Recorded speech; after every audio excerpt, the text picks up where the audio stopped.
तो 9th class exercise 2.4 का third question third the first find value of k the value find करनी है if x minus one means the factor of p x जो x minus one factor हो तो factor theorem use करेंगे।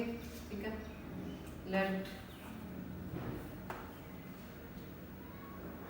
x minus one is equal to 0, x is equal to 1, y factor theorem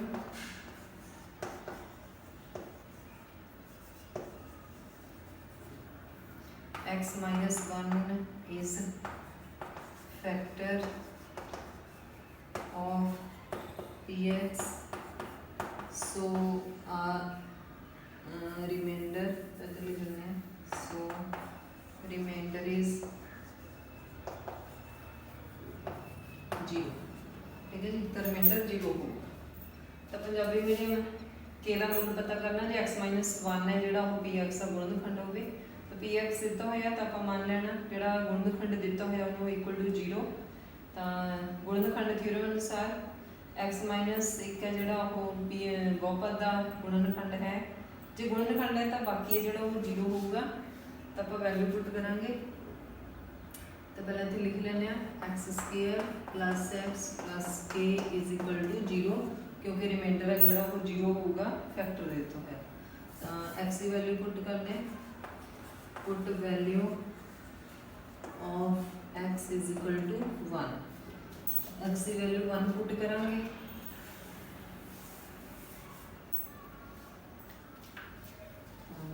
value put करते हैं आप x की 1 square plus 1 plus k is equal to 0। और 0 तो सारे समझ लगी होनी क्यों है बिकॉज फैक्टर देता है given factor 1 plus k is equal to 0, 1 ते 1 का प्लस किया 2 के इज इक्वल टू 0 माइनस 2 के इज इक्वल टू माइनस 2। तो के की वैल्यू कितनी आ जाएगी -2। ठीक है जी, सिमिलरली सारे क्वेश्चन है ने सौखे ही हैं, वैल्यू पुट बनानी है तो वैल्यू पुट कर देनी है। तो इतने हो गया अपना -2। तो हम आप करेंगे सेकेंड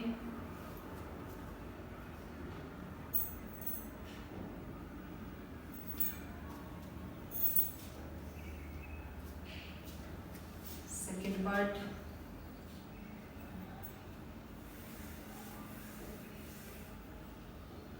तो ये तो सारे ही होगा क्योंकि एक ही दिता है। ठीक है जी, इतों तक सेम रिमाइंडर 0 तक, तो सिर्फ अपना ये चेंज हो जाना। सेकेंड पार्ट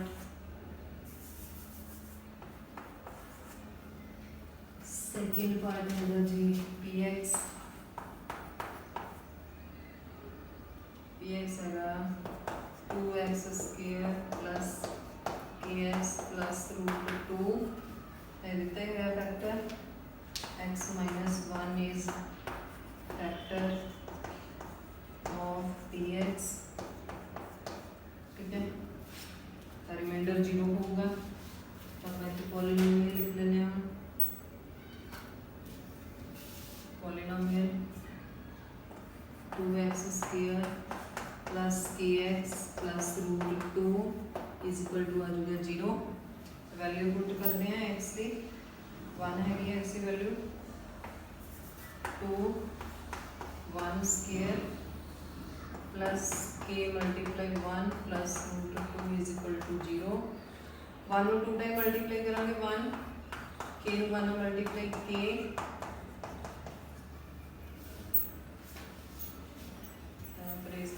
स्टेटमेंट ही है बना गया 2 प्लस के प्लस √2 इज इक्वल टू 0। तो के की रखेंगे आप 2 ते √2 ने अंदर ला जाएंगे -2 माइनस √2 के the value. No third part है जी अपना पी एक्स के एक्स स्क्वायर। ठीक है,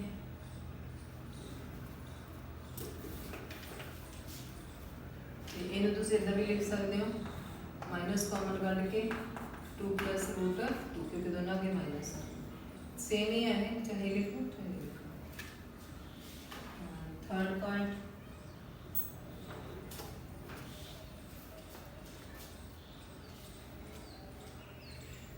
एक तो तुम लिख ही लिया होना क्योंकि नीचे सेम है, ठीक है। तो मैं हम रेज कर देते हैं, मतलब मैं लिख लेंगे थर्ड पार्ट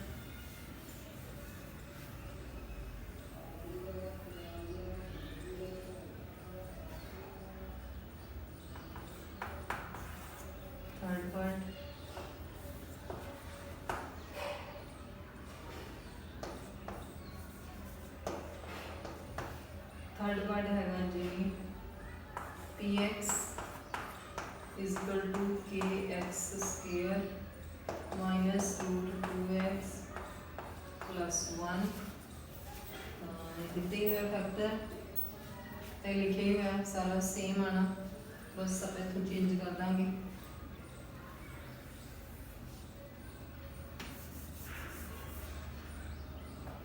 के x square minus root 2x plus 1 is equal to 0।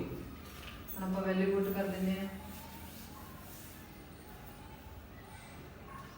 Value put करते हैं के एक्स की value -1 square minus root 2 multiply -1 plus 1 is equal to 0।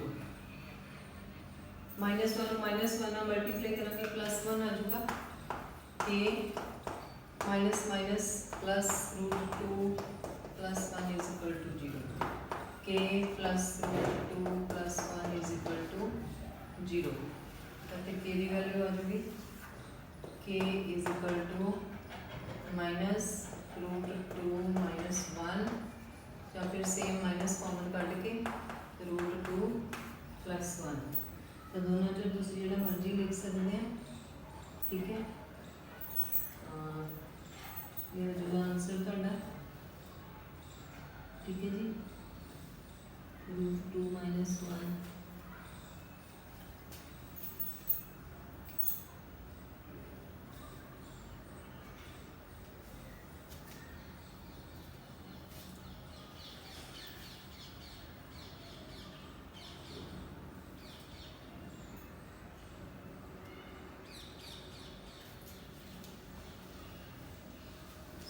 इसकी वैल्यू 1 सी नेक्स्ट पुट कर दी थी,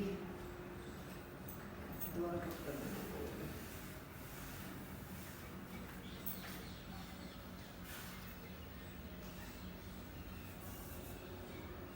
1 पुट करना k 1 square minus root 2 1 plus 1 is equal to 0। K minus root 2 plus 1 is equal to 0। K minus root 2 plus 1, तो k is equal to minus root 2 इधर आके plus हो जाएगा root 2 इधर -1 तो आ जाएगा के दी वैल्यू। गलती ना 1 वैल्यू पुट करनी सी थी, -1 पुट करता सी, तुसी 1 पुट कर ले, कोई गल नहीं, उन्होंने दोबारा लिख लेना, ठीक है। तो फिर हम फोर्थ पार्ट इधर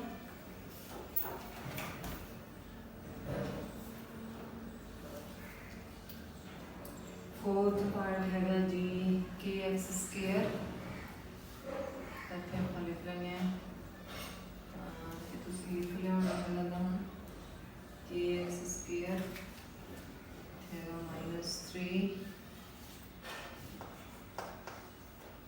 एक्स प्लस के फैक्टर इसलिए 0। तो पार्ट तुम लिख लेना है, लिख लेनी है। फोर्थ पार्ट है के x square minus 3x plus के, बाकी सारा सेम होना, ठीक है जी। आज आप लिख लिया k x square minus root 3x root नहीं है कल 3x है प्लस के वैल्यू पुट करते हैं के एक्स की value 1 -3 plus k is equal to 0 तो आता पॉलीनोमियल सीगा रेस कर देने की भी हम जरूरत नहीं है के -3 plus k is equal to 0 k plus के -3 इज इक्वल टू 0 2 के 3 नो राइट साइड ले जाएंगे प्लस 3 हो जो तो k is equal to 3 over 2 तो के दी वैल्यू आ जाएगी 3 ओवर 2 ठीक है जी ये दोनों हो गई सारी थर्ड पार्ट की सारी हो गई थी ठीक है हम आप फोर्थ दे करते हैं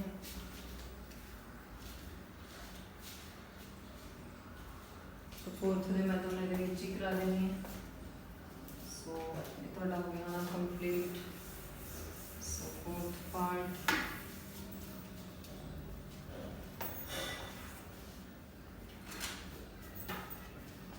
फोर्थ पार्ट है फैक्टराइज गुणनखंड बनाने हैं देखो गुणनखंड तुसी ध्यान नाल सीखने हैं ऐसा तुसी 8th विच भी कीते आ ते पर जे हुण तुसी सीख लोगे तो 10th विच जे अगली क्लास है तो ईजी होगा ठीक है जी 12x square minus 7x plus 1 और भी फैक्टर बनाने हैं मिड टर्म ਨੂੰ स्प्लिट करना आपने ਹੁਣ ਇਹਦੇ ਫੈਕਟਰ ਬਣਾਣੇ ਕਿਵੇਂ ਆ ਪਹਿਲਾਂ 12 ਨੂੰ 1 ਨਾਲ ਮਲਟੀਪਲਾਈ ਕਰ ਲਿਓ 12 1 ਦਾ 12 ਹੁਣ 12 ਵੀ ਦੇਖਣਾ ਇਹਦਾ ਕੋਈ ਕੰਮ ਨਹੀਂ ਹੁਣ ਠੀਕ ਹੈ 2 ਨੰਬਰ ਦੇਖਨੇ ਆ ਜਿਨ੍ਹਾਂ ਨੂੰ ਮਲਟੀਪਲਾਈ ਕਰਦੇ 12 ਆਵੇ ਤੇ ਉਹਨਾਂ ਹੀ ਡਿਜਿਟ ਨੂੰ ਮਲਟੀਪਲਾਈ ਪਲੱਸ ਜਾਂ ਮਾਈਨਸ ਕਰਕੇ 7 ਤਾਂ ਦੋ ਡਿਜਿਟ ਹੈਗੇ ਨੇ 4 3 ਦਾ 12 ਹੁਣ ਇਹਦਾ ਕੋਈ ਕੰਮ ਨਹੀਂ ਵਿੱਚ ਠੀਕ ਹੈ ਬਸ ਉਹ ਆਪਾਂ 12 ਦੇਖਣਾ ਸੀਗਾ ਉਹ ਦੇਖ ਲਿਆ 4 3 ਦਾ 12 4 plus 3 7 ਹੁਣ ਇੱਥੇ ਮਾਈਨਸ ਹੈ ਸੋ 4 ਐਂਡ 3 ਦੋਨੋਂ ਮਾਈਨਸ ਦੇ ਸਾਈਨ ਹੋਣਗੇ ਮਾਈਨਸ ਦਾ ਮਾਈਨਸ ਕੈਂਸਲ ਕਰਕੇ ਪਲੱਸ 12 ਬਣ ਜਾਊਗਾ ਤਾਂ ਮੈਂ ਤੇ ਚੰਗੀ ਤਰ੍ਹਾਂ ਲਿਖ ਦਿੰਦੀ ਹਾਂ ਸਾਫ ਜਿਹਾ ਕਰਕੇ -4 multiply -3 is equal to +12 -4 -3 is equal to -7 बहुत सारे ਨੂੰ ਇਹ ਸਮਝ ਨਹੀਂ ਆਉਂਦੇ ਠੀਕ ਹੈ पर है बहुत ईजी ने तो हम तुहानू समझ लग गई हुण 12 ਨੂੰ ਪਹਿਲਾਂ 1 ਨਾਲ ਮਲਟੀਪਲਾਈ ਕੀਤਾ 12 आ गया ਹੁਣ ਇਹਦਾ ਕੋਈ ਕੰਮ ਨਹੀਂ ਵਿੱਚ ਹੁਣ ਆਪਾਂ 2 ਡਿਜਿਟ ਦੇਖਣੇ ਆ ਜਿਨ੍ਹਾਂ ਨੂੰ ਮਲਟੀਪਲਾਈ ਕਰੀਏ 12 ਆਵੇ ਜਿਹੜਾ ਵਾਲਾ 12 ਸੀ ਤੇ ਉਹਨਾਂ ਹੀ ਡਿਜਿਟ ਨੂੰ ਪਲੱਸ ਮਾਈਨਸ ਕਰੀਏ ਮਿਡ ਟਰਮ ਆਪਾਂ ਮਿਡ ਟਰਮ ਨੂੰ ਸਪਲਿਟ ਕਰਨਾ ਹੁਣ ਆਪਾਂ ਲਿਖਾਂਗੇ 12x ਸਕੁਅਰ -4x -3x 1 ठीक है इस 7x इतने 12 नहीं लिखना इतना देख लिया आप मल्टीप्लाई करके इधर 12 बनना आप 4 ਤੇ 3 ਇੱਥੇ ਲਿਖ ਲਿਆ 7 ਸਪਲਿਟ ਹੁਣ ਆਪਾਂ ਕੀ ਕਰਨਾ 2 ਟਰਮ ਦੀ ਗਰੁੱਪਿੰਗ ਕਰ ਲੈਣੀ ਜੇ ਤੁਸੀਂ ਗਰੁੱਪਿੰਗ ਕਰ ਲਓਗੇ ਤਾਂ ਤੁਹਾਨੂੰ ਕਾਮਨ ਕਰਨਾ ਈਜ਼ੀ ਰਹੂਗਾ ਠੀਕ ਹੈ ਹੁਣ 12 ਤੇ 4 ਨੇ ਜਿਹੜੇ ਉਹ ਸੇਮ ਦੇਖਣੇ ਨੇ ਕਿਹੜੇ ਟੇਬਲ ਚ ਆਉਂਦੇ ਨੇ ਵੀ ਦੋਨੋਂ ਡਿਵਾਈਡ ਹੋ ਜਾਣ ਠੀਕ ਹੈ ਤਾਂ ਇਹ 4 ਦੇ ਟੇਬਲ ਚ ਦੋਨੇ ਆਉਂਦੇ ਨੇ 4 1s ਦਾ 4 4 3 ਦਾ 12 ਤਾਂ ਆਪਾਂ 4x ਕਾਮਨ ਕਰ ਲਾਂਗੇ x का x y वेरिएबल का कॉमन आना ही आना इतने x कॉमन आ जाएगा 4 3 का 12 है 4 3 ਨਾਲ ਮਲਟੀਪਲਾਈ ਕਰਾਂਗੇ 12 x ਨੂੰ x ਨਾਲ ਕਰਾਂਗੇ ਸਕੁਅਰ ਹੁਣ ਇੱਥੇ 4x ਸੀਗਾ ਉਹ ਵੀ ਕਾਮਨ ਆ ਗਿਆ ਤਾਂ ਇੱਥੇ ਕੁਝ ਨਹੀਂ ਰਿਹਾ ਤਾਂ ਉਹਦੀ ਜਗ੍ਹਾ ਤੇ ਲੈ ਜਾਊਗਾ 1 0 ਨਹੀਂ ਲਾਣਾ 4 1s ਦਾ 4x ਕਿਉਂਕਿ ਜੇ 0 ਲਾਦਾ ਫਿਰ 4 0 ਦਾ 0 ਬਣ ਜਾਣਾ ਆ ਟਰਮ ਬਣਨੀ ਚਾਹੀਦੀ ਹੈ ਹੁਣ ਆਪਾਂ ਇੱਥੇ -3 ਕਾਮਨ ਕੱਢ ਲਿਆ ਠੀਕ ਹੈ ਜੀ ये जो साइन होगा इंज लगना है जो माइनस है माइनस इफ प्लस है प्लस तो 3x -1 इधर जो आप लिखेंगे ना इतने 1 कॉमन आऊगा 3x -1 ਹੁਣ ਇਹ ਮਾਈਨਸ ਕਿਉਂ ਹੋ ਗਿਆ ਕਿਉਂਕਿ ਇੱਥੇ ਮਾਈਨਸ ਹੈ ਜਦੋਂ ਆਪਾਂ -1 ਨੂੰ -1 ਨਾਲ ਮਲਟੀਪਲਾਈ ਕਰਾਂਗੇ ਤਾਂ ਇਹ +1 ਹੋਏਗਾ ਤੁਹਾਡੀਆਂ ਇਹ ਜਿਹੜੀਆਂ ਬ੍ਰੈਕਟ ਵਾਲੀਆਂ ਟਰਮ ਨੇ ਨਾ ਇੱਥੇ ਇਹ ਸੇਮ ਹੋਣੀਆਂ ਚਾਹੀਦੀਆਂ ਨੇ if these terms are same then your factor is correct 3x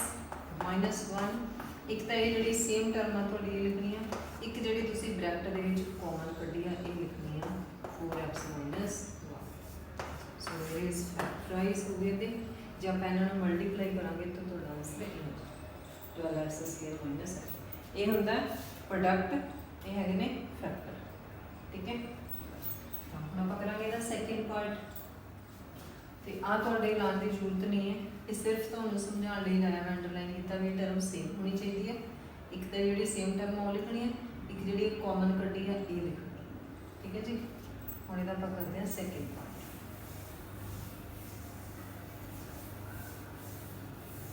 समझ के करना है, जो तुसीं समझ के करोगे ना तो तुहानूं बहुत ईजीली फैक्टर समझ आ जाएंगे। तो सैकेंड पार्ट फोर्थ का 2x square plus 7x plus 3। तो सब तो पहला की करना 2 ਨੂੰ 3 ਨਾਲ ਮਲਟੀਪਲਾਈ ਕਰ ਲੈਣਾ। 2 ਨੂੰ 3 ਨਾਲ ਮਲਟੀਪਲਾਈ ਕੀਤਾ 6 ਆ ਗਿਆ। ਹੁਣ 6 ਦਾ ਕੰਮ ਤਾਂ ਇਹ ਹੈ ਕਿ ਆਪਾਂ 2 ਡਿਜਿਟ ਦੇਖਣਾ ਹੈ ਕਿ ਉਹਨਾਂ ਦਾ ਮਲਟੀਪਲਾਈ ਕਰਕੇ 6 ਆਵੇ ਐਂਡ ਉਹਨਾਂ ਹੀ ਡਿਜਿਟ ਨੂੰ ਆਪਾਂ ਪਲੱਸ ਕਰਾਂਗੇ ਕਿਉਂਕਿ ਪਲੱਸ ਦੇ ਸਾਈਨ ਨੇ ਤਾਂ ਪਲੱਸ ਹੀ ਹੋਊਗਾ। ਪਲੱਸ ਕਰੀਏ 7 ਆਵੇ ਤਾਂ ਉਹ 2 ਡਿਜਿਟ ਕਿਹੜੇ ਨੇ ਉਹ ਦੇਖਣਾ ਆਪਾਂ। ਤਾਂ ਉਹ ਹੈਗੇ ਦੇਖੋ ਇੱਕ ਤਾਂ ਇਹ ਹੈਗਾ 3 to the 6 6 ਦਾ 3 ਤੇ 2 ਦਾ प्लस करांगे तो 5 आऊगा तो अपना इतने 5 प्लस करके आना चाहिए 7। आप 2 डिजिट लवेंगे यदा हम कोई कम नहीं 6 1 का 6 प्लस 1 बन गया 7। सेम डिजिट होना चाहिए। जो तुहानूं सेम डिजिट समझ लग गई ना फिर तुसीं फैक्टर ईजीली बना लोगे। तो स्प्लिट करना हम 2x स्क्वायर प्लस 7x की जगह पर लिखना 6x प्लस 1x। बच्चे इतने 6 ला लेंगे ये गलत हो जाता है तो इतने एक ही टर्म रहनी है। ठीक है, इनू नहीं चेंज करना, ये दोवें टर्म नहीं करनी, सिर्फ मिड टर्म में स्प्लिट करना। तुम इतने लिख सकते हो by splitting mid term, by splitting mid term. Mid term में 2 भागों में वंडण दी।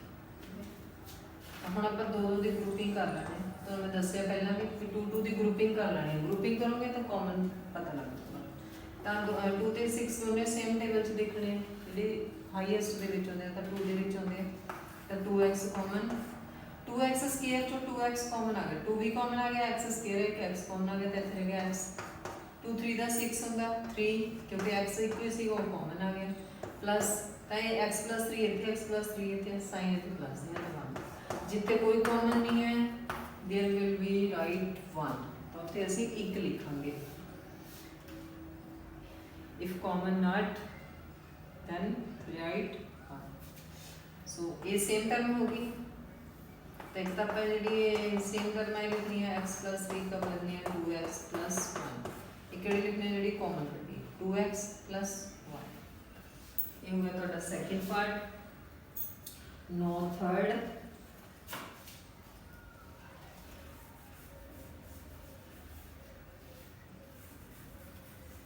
मैं लिखे रहने नहीं है by mid splitting mid term.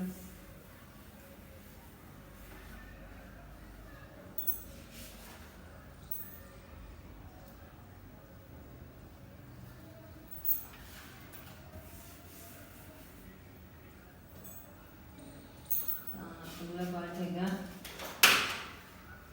Third 6x square plus 5x minus 6 by splitting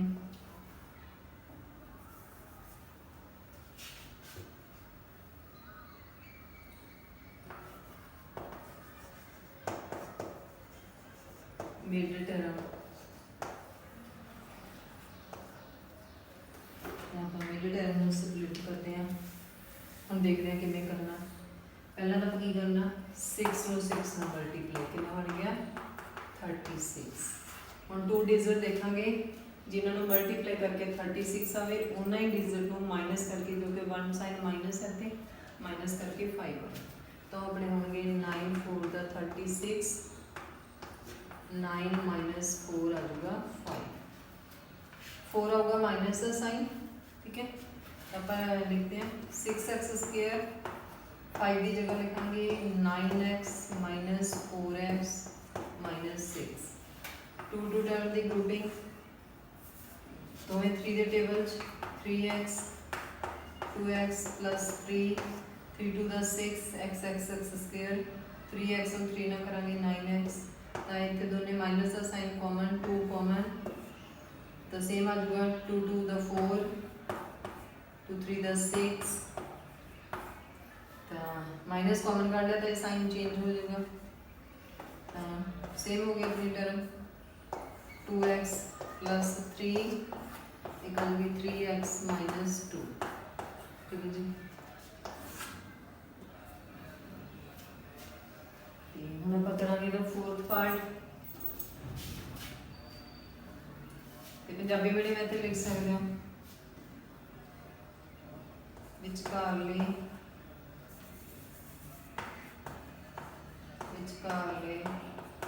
पद नूं दो भागां विच वंडण दे, दो भागां विच वंडण दे, दो भाग किहड़े वंडे 9 ते 4 दे विच वंड गए।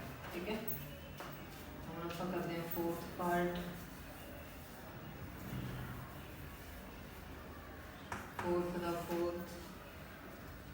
फोर्थ है जी 3x square minus x minus 4। 3 नूं पहला 4 नाल करिए मल्टीप्लाई, ये बन गया अपना 12।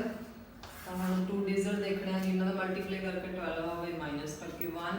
तो हम तो यही डिजिट आ जाएंगे 4 3 का 12, 4 2 3 के 1। तो पहली जगह लिखांगे